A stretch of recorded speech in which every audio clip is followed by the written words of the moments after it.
So today we're working with Kat and David and their baby parrots, an eclectus named Elsie and a little Indian ringneck. You guys are gonna quickly realize that none of the foundations are in place with these baby birds, which is really, really discouraging and makes it very hard for us to make any progress or really have an environment that is conducive to teaching.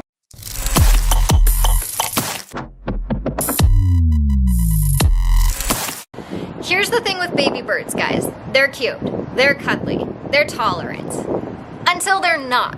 And if you are not using permission-based training with a baby bird, eventually they're just gonna turn and have zero tolerance for your crap. So the way that you handle them. There was a huge difference between how I saw Kat handle the birds and how I saw David handle the birds. I could tell David had watched a lot of videos, was following us on Patreon, which is actually how he got into this class, and there were a ton of differences between how the birds responded to David versus Kat. And I do want to say that a lot of people treat baby birds like I saw Kat did. She is well-intentioned, she loves her animals, however, she wants her animals to do things because they love her back. And there's that expectation that's placed on this baby animal to just do it because Kat wants them to. Birds don't really work like that. You need to give them an incentive. It kind of is that way for all of nature. Nature needs an incentive to do things and perform behaviors. So you guys need to keep this in mind if you also have a baby bird, that you can't just expect it to do things because you want it to do those things. You really need to give it incentive and allow the bird to say no. Let's say I ask a bird to fly, the bird lands, which is what I really want, and then I wait 3 to 5 seconds before I click. Well, what am I actually telling the bird good job for? Because in that time, the bird might have looked at something, might have started to chew on my thumb, and so... Have 5 different thoughts. And if I accidentally click for the bird landing on me and biting my thumb once, I'm gonna get more of that because I just said, that's perfect, that's exactly what I wanna do. Okay. So, let's say that you have the click in your hand backwards, you have a perfect repetition, just give the treat. If you miss the click, don't click late.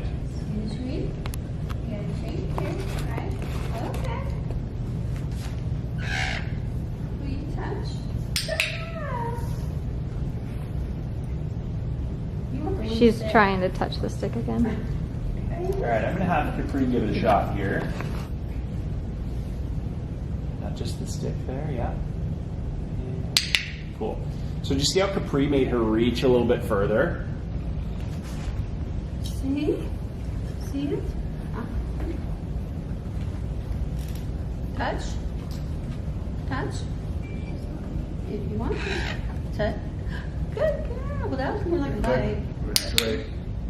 I'm doing one. Did she get the treat? No, she didn't. Here. Very good. So what's your assessment on that rep? I'm not sure. You motivated her to do it. I motivated her to do it. But you clicked way too late. I clicked too late. So what did you click for? I'm not sure if I was supposed to click because it was the right kind of touch, or is it more of a bite that was she going after, or is this the right kind of attention I want from her? So I'll give you the answer. You clicked for her just standing there doing nothing anymore. So the behavior we're really wanting to take a photo of, remember, is the instant her beak touches that stick, we want to capture that moment forever and tell her do that again.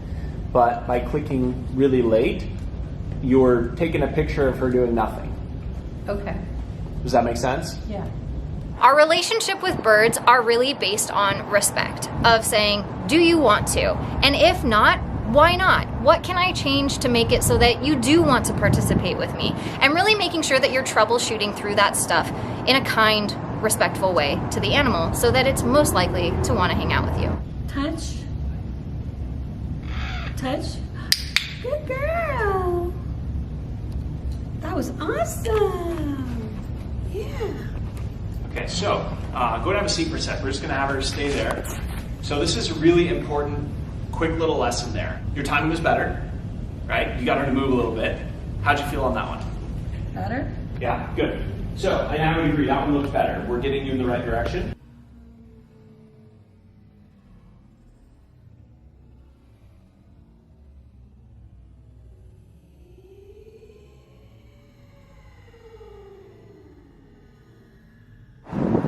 At At the end of the day, the lesson of this class is really to implement the foundations and for Kat and David to go back and fix the foundations because they're not in place. These birds' diets are all over the place. Their out of cage time is also all over the place, and it's showing in not only their behavior but their feather condition. So keep in mind that the foundations have a lot to do with behavior, but they also have to do with the health of your bird.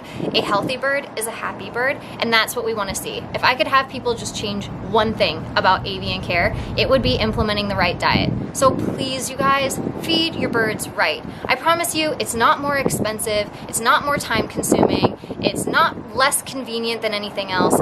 It will pay in thousands of saving you from vet bills and all the other things, and saving your heart, because birds will die from improper diet, especially birds like eclectus parrots, who are a lot more sensitive when you do it wrong.